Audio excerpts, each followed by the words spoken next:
Summa Theologica, parte Innosodundae. Cuestión 2. ¿En qué consiste la bienaventuranza del hombre?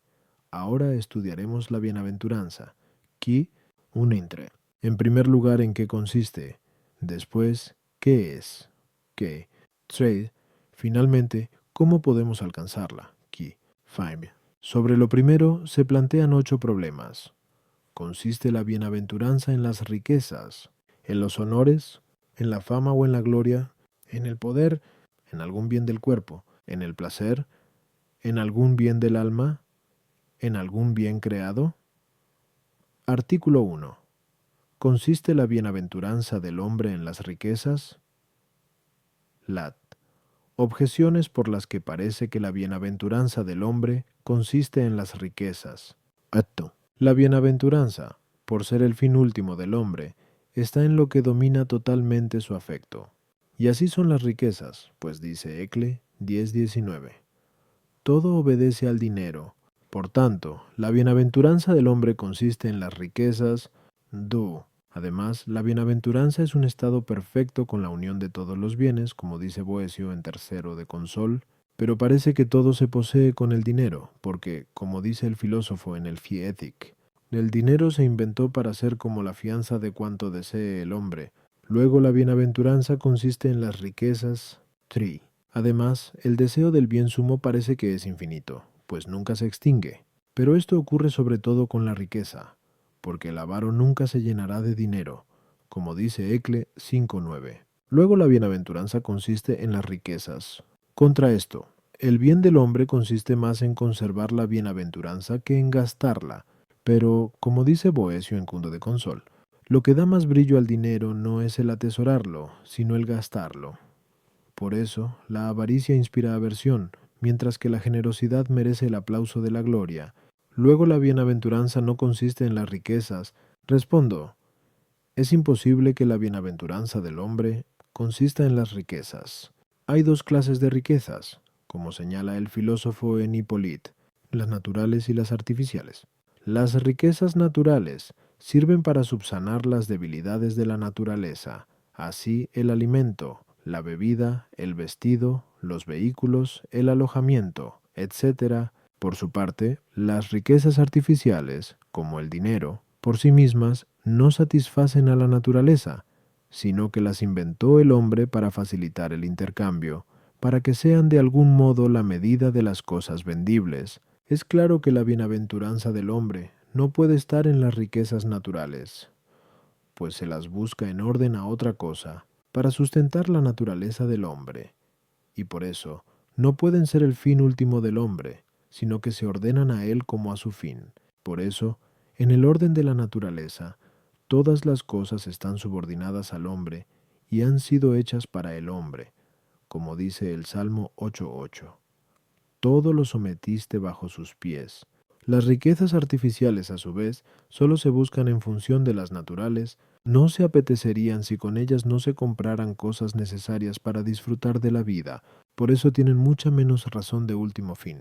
Es imposible, por tanto, que la bienaventuranza, que es el fin último del hombre, esté en las riquezas. A las objeciones. 1. Todas las cosas corporales obedecen al dinero, por lo que se refiere a la multitud de los necios, que sólo reconocen bienes corporales, que pueden adquirirse con dinero, pero no son los necios, sino los sabios, quienes deben facilitarnos el criterio acerca de los bienes humanos, del mismo modo que el criterio acerca de los sabores debemos tomarlo de quienes tienen el gusto bien dispuesto.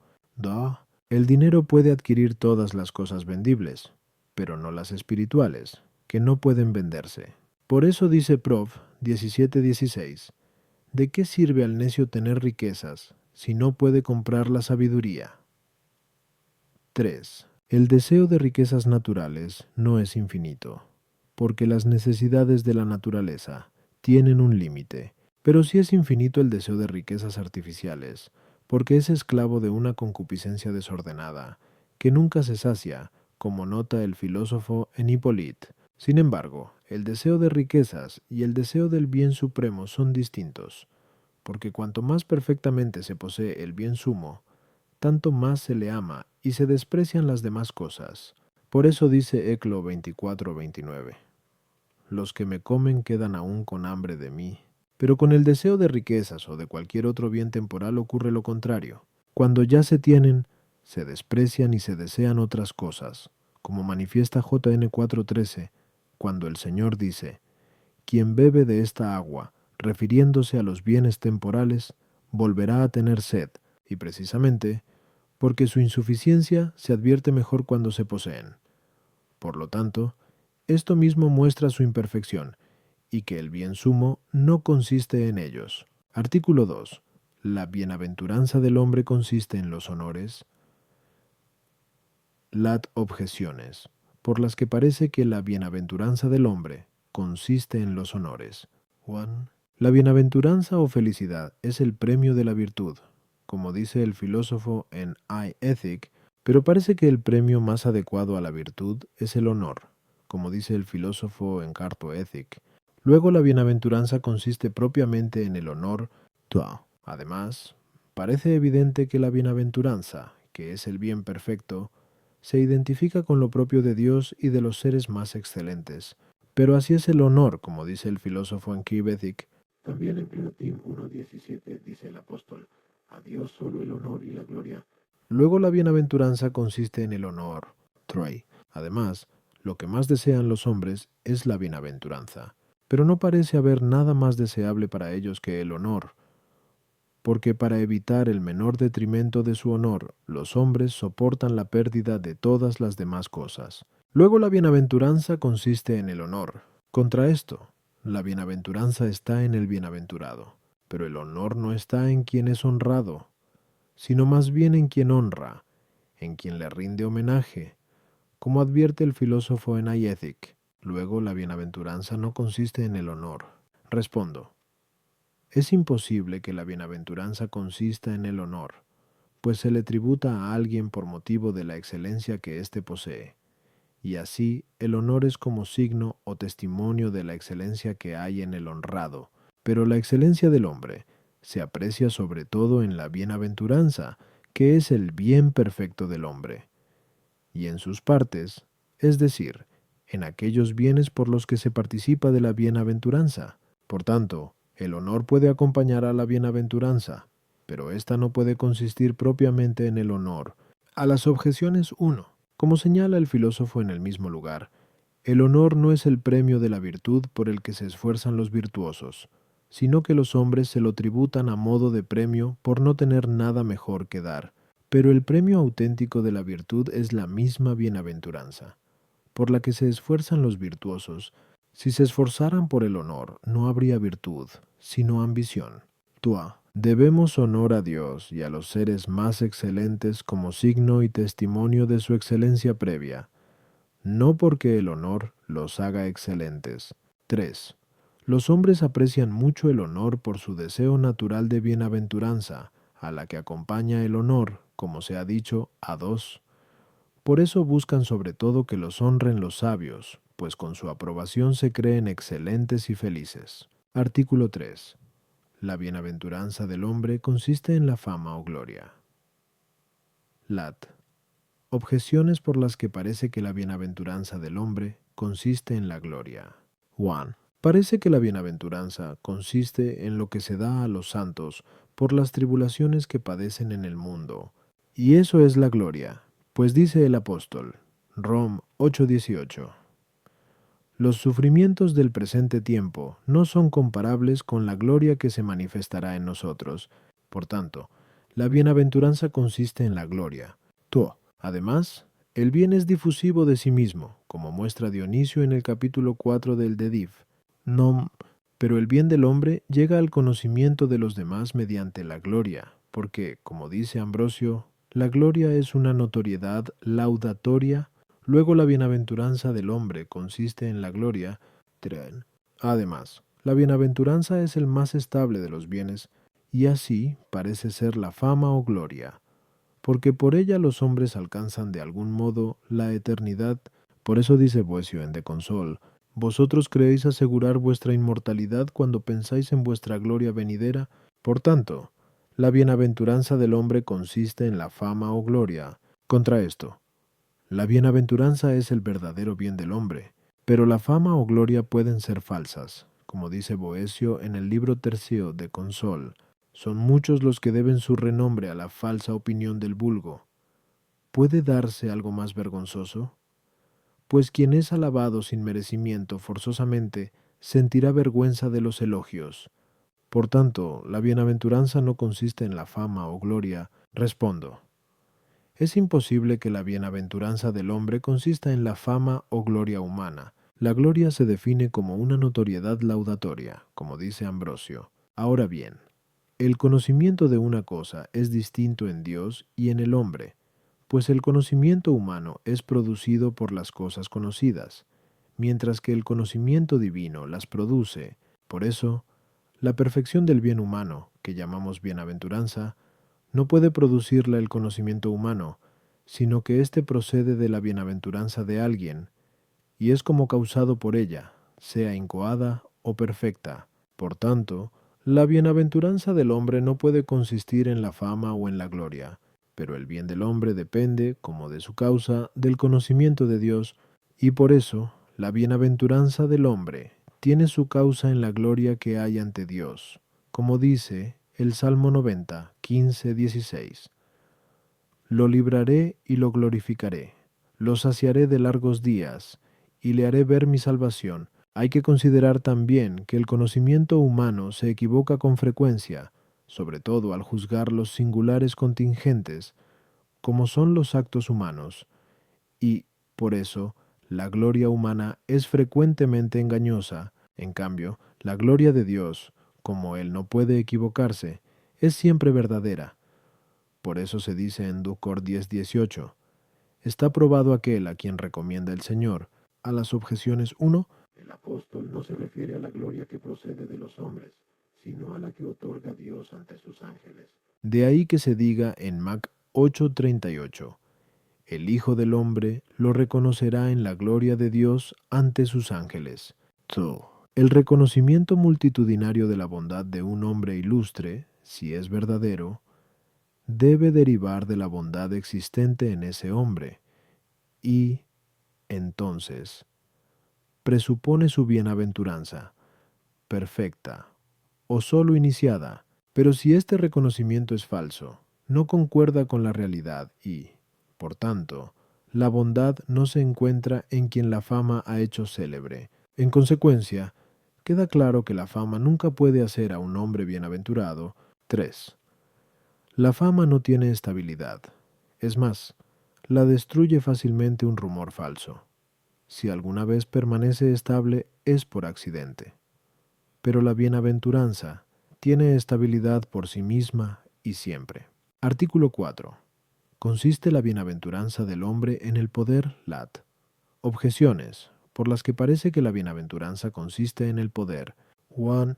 Todas las cosas tienden a asemejarse a Dios, como fin último y primer principio, pero los hombres constituidos en poder se parecen más a Dios por la semejanza del poder. Por eso en la Escritura se les llama incluso dioses, como puede verse en Ex 22:28. No hablarás mal de los dioses. Luego la bienaventuranza consiste en el poder. Además la bienaventuranza es un bien perfecto, pero lo más perfecto es que el hombre pueda gobernar también a los demás. Y esto es propio de los que están investidos de poder. Luego la bienaventuranza consiste en el poder.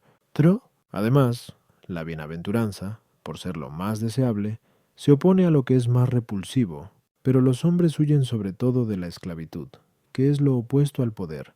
Luego la bienaventuranza consiste en el poder contra esto. La bienaventuranza es un bien perfecto, pero el poder es muy imperfecto, porque, como dice Boecio en tercero de Consol, el poder humano no es capaz de impedir el peso de las preocupaciones, ni de esquivar el aguijón de la inquietud, y añade, ¿llamarás poderoso a quien se rodea de una escolta y teme más que es temido? Por tanto, la bienaventuranza no consiste en el poder. Respondo, es imposible que la bienaventuranza consista en el poder, por dos razones. La primera, porque el poder tiene razón de principio, como se ve en B. Metafis, mientras que la bienaventuranza la tiene de fin último. La segunda, porque el poder vale indistintamente para el bien y para el mal. En cambio, la bienaventuranza es el bien propio y perfecto del hombre. En consecuencia, puede haber algo de bienaventuranza en el ejercicio del poder, más propiamente que en el poder mismo. Si se desempeña virtuosamente, pueden aducirse con todo 4 razones generales para probar que la bienaventuranza no puede consistir en ninguno de los bienes externos de los que venimos hablando. La primera es que, por ser la bienaventuranza el bien sumo del hombre, no es compatible con algún mal, y todos esos bienes los encontramos tanto en los buenos como en los malos. La segunda es que, por ser propio de la bienaventuranza, el ser suficiente por sí misma, como se dice en iEthic 19, es de rigor que, una vez alcanzada, no le falte al hombre ningún bien necesario, pero, después de lograr cada uno de esos bienes, pueden faltarle al hombre otros muchos necesarios, como la sabiduría, la salud del cuerpo, etc. La tercera es que la bienaventuranza no puede ocasionar a nadie ningún mal, porque es un bien perfecto, pero esto no sucede con los bienes citados, pues se dice en Ecle 5:12 que las riquezas se guardan para el mal de su dueño, y lo mismo ocurre con los otros 3. La cuarta es que el hombre se ordena a la bienaventuranza por principios internos, pues se ordena a ella por naturaleza. Pero esos 4 proceden de causas externas y, con frecuencia, de la fortuna, de ahí que se les llame también bienes de fortuna. Por tanto, de ningún modo puede consistir la bienaventuranza en ellos. A las objeciones 1. El poder divino se identifica con su bondad y, por eso, no puede ejercerse mal. Pero esto no ocurre en los hombres. De ahí que no baste para la bienaventuranza del hombre el asemejarse a Dios en el poder, si no se asemeja también en la bondad.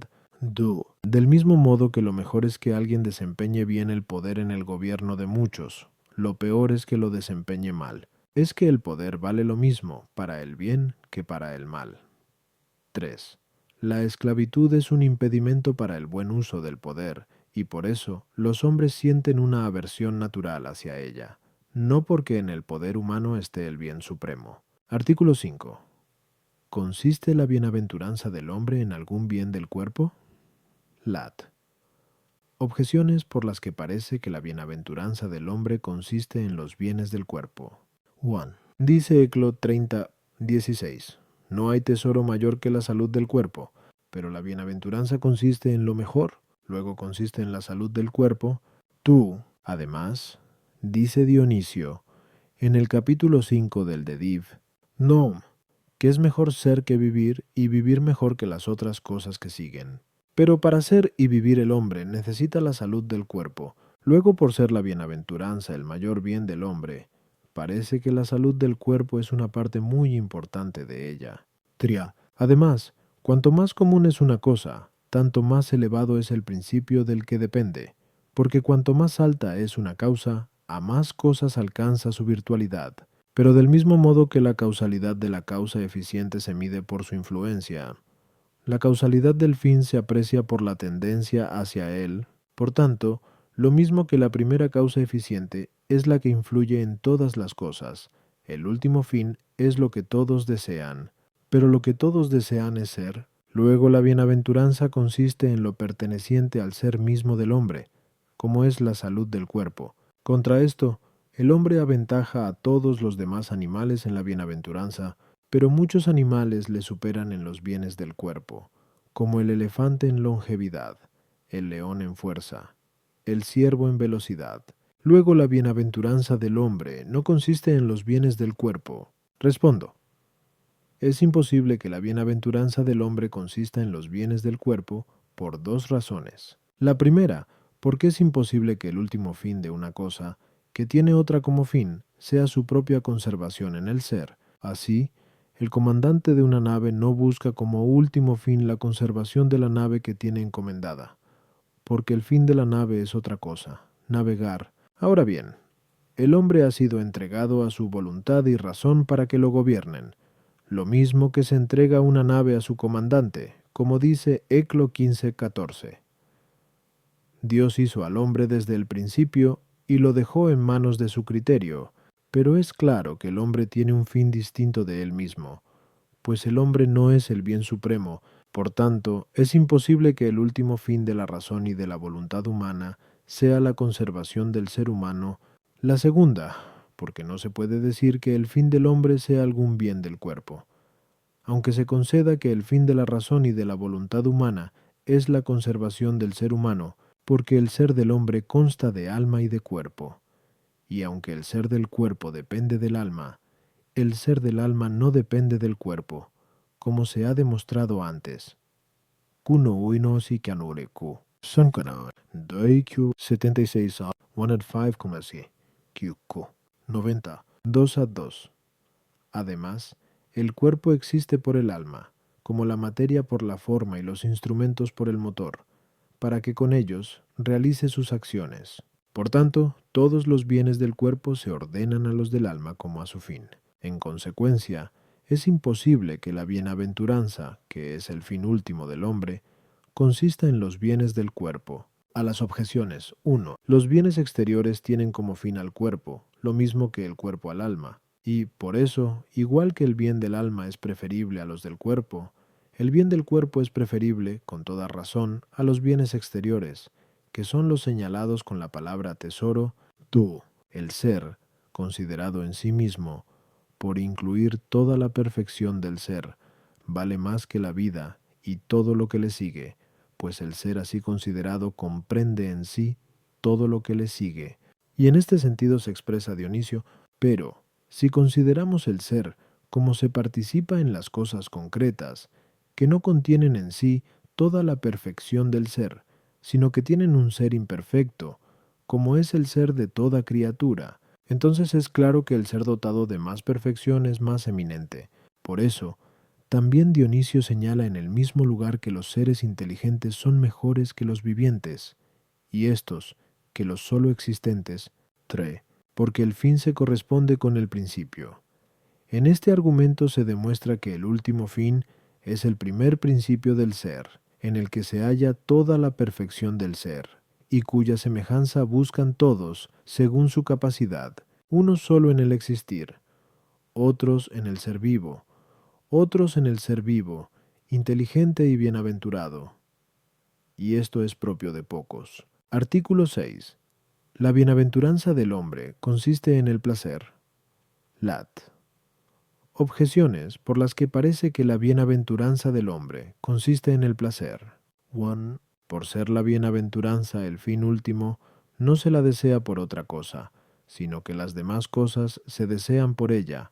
Pero esto es lo más propio de la delectación, pues es ridículo preguntarle a uno por qué quiere deleitarse, como se dice en Ex Ethic. Por tanto, la bienaventuranza consiste principalmente en el placer y la delectación. Do. Además, la causa primera influye con más vehemencia que la segunda, como se dice en el libro De Causis. Pero el influjo del fin se mide por su deseo. Luego parece que lo que más mueve al deseo tiene razón de fin último. Ahora bien, esto ocurre con el placer, y la prueba está en que la delectación absorbe de tal modo la voluntad y la razón del hombre, que le hacen despreciar los otros bienes. Luego parece que el último fin del hombre, que es la bienaventuranza, consiste sobre todo en el placer. 3. Además, parece que lo mejor es el deseo del bien, de aquello que todos desean. Pero todos desean la delectación, tanto los sabios como los necios, incluso los que carecen de razón. Luego la delectación es lo mejor. Contra esto, dice Boecio en tercero de Consol, quien quiera recordar sus liviandades, comprenderá el triste resultado de los placeres. Si pudieran proporcionar la felicidad, nada impediría que las bestias fueran bienaventuradas. Respondo. Las delectaciones corporales, por ser las que conoce más gente, acaparan el nombre de placeres, como se dice en Sepime Ethic, aunque hay delectaciones mejores, pero tampoco en estas consiste propiamente la bienaventuranza, porque en todas las cosas hay que distinguir lo que pertenece a su esencia y lo que es su accidente propio. Así, en el hombre, es distinto ser animal racional que ser risible. Según esto, hay que considerar que toda delectación es un accidente propio que acompaña a la bienaventuranza o a alguna parte de ella, porque se siente delectación cuando se tiene un bien que es conveniente, sea este bien real, esperado o al menos recordado. Pero un bien conveniente, si es además perfecto, se identifica con la bienaventuranza del hombre. Si en cambio es imperfecto, se identifica con una parte próxima, remota o al menos aparente de la bienaventuranza. Por lo tanto, es claro que ni siquiera la delectación que acompaña al bien perfecto es la esencia misma de la bienaventuranza, sino algo que la acompaña como accidente. Con todo, el placer corporal no puede acompañar, ni siquiera así, al bien perfecto, porque es consecuencia del bien que perciben los sentidos, que son virtudes del alma que se sirve de un cuerpo, pero el bien que pertenece al cuerpo y es percibido por los sentidos, no puede ser un bien perfecto del hombre. La razón de esto es que, por superar el alma racional, los límites de la materia corporal, la parte de ella que permanece desligada de órganos corpóreos tiene cierta infinitud respecto al cuerpo y a sus partes vinculadas al cuerpo. Lo mismo que los seres inmateriales son de algún modo infinitos respecto a los seres materiales, porque en estos la forma queda contraída y limitada de algún modo por la materia, y por eso la forma desligada de la materia es en cierto modo ilimitada, y así los sentidos, que son fuerzas corporales, conocen lo singular, que está determinado por la materia, mientras que el entendimiento, que es una fuerza desligada de la materia, conoce lo universal, lo que está abstraído de la materia, y se extiende sobre infinitos singulares. Por consiguiente, es claro que el bien conveniente al cuerpo, que causa una delectación corporal al ser percibido por los sentidos, no es el bien perfecto del hombre, sino un bien mínimo comparado con el del alma. Por eso se dice en Sap 7,9, todo el oro, en comparación con la sabiduría, no es más que arena. Así, pues, el placer corporal ni se identifica con la bienaventuranza, ni es propiamente un accidente de ella. A las objeciones. La misma razón tenemos para apetecer el bien que para apetecer la delectación, pues ésta es el sosiego del apetito en el bien, igual que se debe a la misma fuerza de la naturaleza que los cuerpos graves desciendan hacia abajo y se queden ahí. Por eso, igual que el bien se desea por sí mismo, la delectación es también deseada por sí misma, si por indica causa final, pero si indica causa formal, o mejor, motiva, entonces la delectación es apetecible por otra cosa, por el bien, que es su objeto, y en consecuencia su principio, y quien le da forma, pues se apetece la delectación precisamente por ser el descanso en un bien deseado. El apetito vehemente de la delectación sensible se debe a que las operaciones de los sentidos son más perceptibles, porque son el principio de nuestro conocimiento.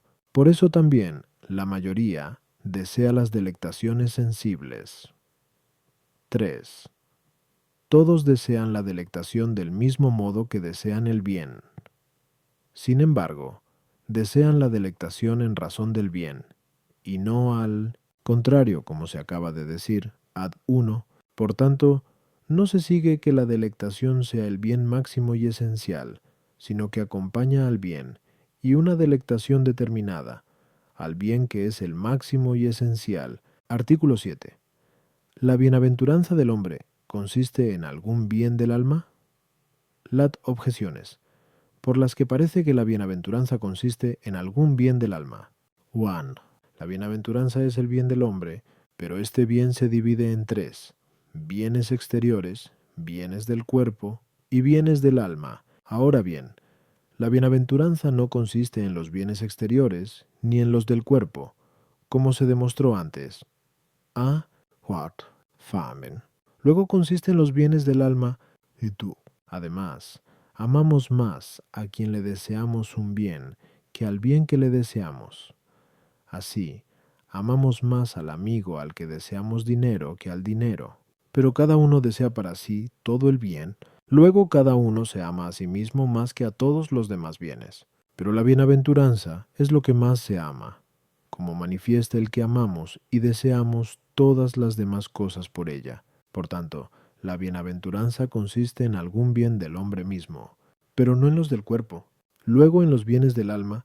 3. Además, la perfección es algo del sujeto que se perfecciona, pero la bienaventuranza es una perfección del hombre. Luego la bienaventuranza es algo del hombre, pero no es algo del cuerpo, como se demostró así a Pimp. Luego la bienaventuranza es algo del alma, y así consiste en bienes del alma. Contra esto, como dice Agustín en el libro de Doctro, Christ solo debe ser amado por sí mismo aquello en que consiste la vida bienaventurada, pero no debemos amar al hombre por sí mismo, sino que cuanto hay en el hombre debemos amarlo por Dios. En consecuencia, la bienaventuranza no consiste en ningún bien del alma. Respondo, como se dijo más arriba, que 1 a 8 se llama fin a dos cosas: a la cosa misma que deseamos alcanzar y a su uso, consecución o posesión. Por tanto, si hablamos del fin último del hombre refiriéndonos a la cosa misma que deseamos como fin último, entonces es imposible que el fin último del hombre sea su misma alma, o algo de ella, porque el alma, considerada en sí misma, es como existente en potencia, pues de ser sabia en potencia pasa a ser sabia en acto, y de ser virtuosa en potencia a serlo en acto. Pero es imposible que lo que en sí mismo es existente en potencia tenga razón de último fin, porque la potencia existe por el acto, como por su complemento. Por eso es imposible que el alma sea el último fin de sí misma. De igual modo, tampoco puede serlo algo del alma, sea potencia, hábito o acto, porque el bien que es último fin es un bien perfecto que sacia el apetito, pero el apetito humano, que es la voluntad, tiene como objeto el bien universal, y cualquier bien inherente al alma es un bien participado y por consiguiente particularizado. Por tanto, es imposible que alguno de ellos sea el fin último del hombre, pero si hablamos del fin último del hombre en el sentido de la consecución, posesión o uso de la cosa misma que se apetece como fin, entonces algo del hombre, por parte del alma, pertenece al último fin, porque el hombre consigue la bienaventuranza mediante el alma. Por tanto, la cosa misma que se desea como fin es aquello en lo que consiste la bienaventuranza y lo que hace al hombre bienaventurado, pero se llama bienaventuranza a la consecución de esta cosa. Luego, hay que decir que la bienaventuranza es algo del alma, pero aquello en lo que consiste la bienaventuranza es algo exterior al alma. A las objeciones, como en esa división se comprenden todos los bienes que son apetecibles para el hombre, hay que llamar bien del alma no sólo a la potencia, al hábito o al acto, sino también al objeto, que es extrínseco, y, de este modo, nada impide decir que la bienaventuranza consiste en algo que es un bien del alma. Ciñéndonos al tema, la bienaventuranza es lo que más se ama como bien deseado, pero al amigo se le ama como a quien se le desea un bien, y así también se ama el hombre a sí mismo. Por tanto, no hay la misma razón de amor en uno y otro caso. Cuando se trate de la caridad, 2.2q 26-3, será el momento de considerar si el hombre ama con amor de amistad algo más que a sí mismo. 3. La bienaventuranza misma, por ser una perfección del alma, es un bien inherente al alma, pero aquello en lo que consiste la bienaventuranza, es decir, lo que hace bienaventurado, es algo exterior al alma, como acabamos de decir. A.7. Artículo 8. ¿La bienaventuranza del hombre consiste en algún bien creado? Lat. Objeciones por las que parece que la bienaventuranza del hombre consiste en algún bien creado. Sia. Dice Dionisio en el capítulo 7 del de Div, no, que la sabiduría divina une los fines de los primeros seres con los principios de los segundos, y de esto se puede entender que lo sumo de la naturaleza inferior es alcanzar lo ínfimo de la naturaleza superior, pero el bien sumo del hombre es la bienaventuranza. Por tanto, parece que la bienaventuranza del hombre consiste en alcanzar de algún modo al ángel, porque el ángel es superior al hombre en el orden de la naturaleza, como se ha visto en la primera parte.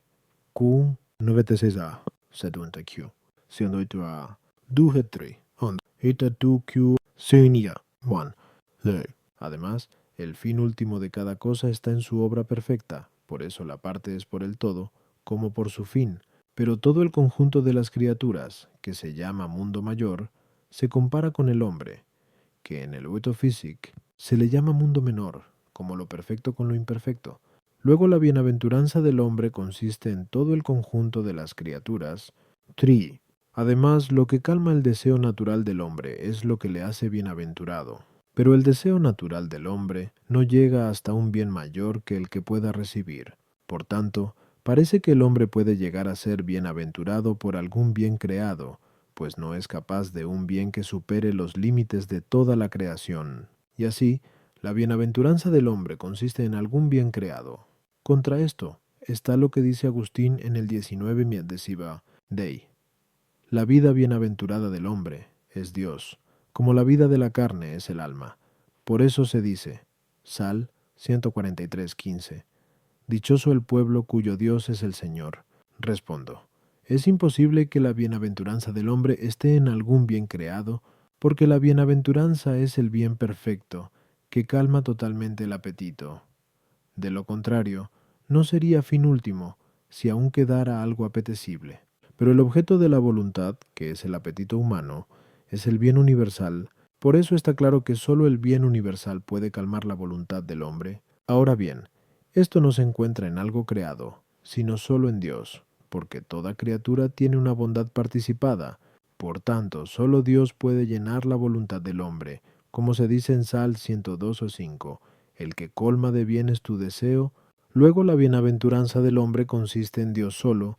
A las objeciones 1. Lo superior del hombre alcanza ciertamente lo ínfimo de la naturaleza angélica por cierta semejanza, pero no se detiene allí como en el último fin, sino que se dirige hasta la misma fuente universal del bien, que es el objeto universal de la bienaventuranza de todos los bienaventurados, como bien existente, infinito y perfecto, tuo. El fin último de una parte es algo distinto del mismo todo, si este todo no es último fin, sino que se ordena a otro fin ulterior. Pero el conjunto de las criaturas, con quien se relaciona el hombre como la parte con el todo, no es el fin último, sino que se ordena a Dios como al último fin. Por tanto, el bien del universo no es el último fin del hombre, sino Dios mismo, tri. El bien creado no es menor que el bien del que el hombre es capaz, como cosa intrínseca e inherente. Sin embargo, es menor que el bien del que el hombre es capaz como objeto, que es infinito. Pero el bien del que participan el ángel y todo el universo es un bien finito y limitado,